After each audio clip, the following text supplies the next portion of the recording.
If you believe,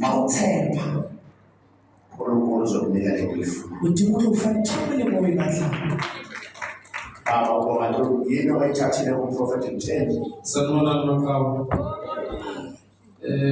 Bengidlulisa ukubonga kakhulu umprofethi wethu noKajaga Gesu uNtanaphalithu.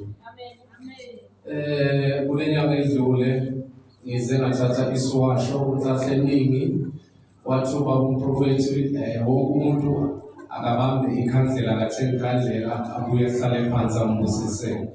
Lelo khandlela ngiye endlini ngifike ngabeka la enqashe khona ngalokho ngithandaza ngisebenzisa eningi. Umholo wami ngalelo leyo nyanga ledlulile ube extra ngo-6,000. Ngaze ngacabanga ukuthi mhlawumbe kule nyanga mhlawumbe bazothenga ukuthi ngiyakhumbula ukuthi kube nephutha mhlawumbe bazoyidosa ithanga. Asayihlobe. Abosizo ke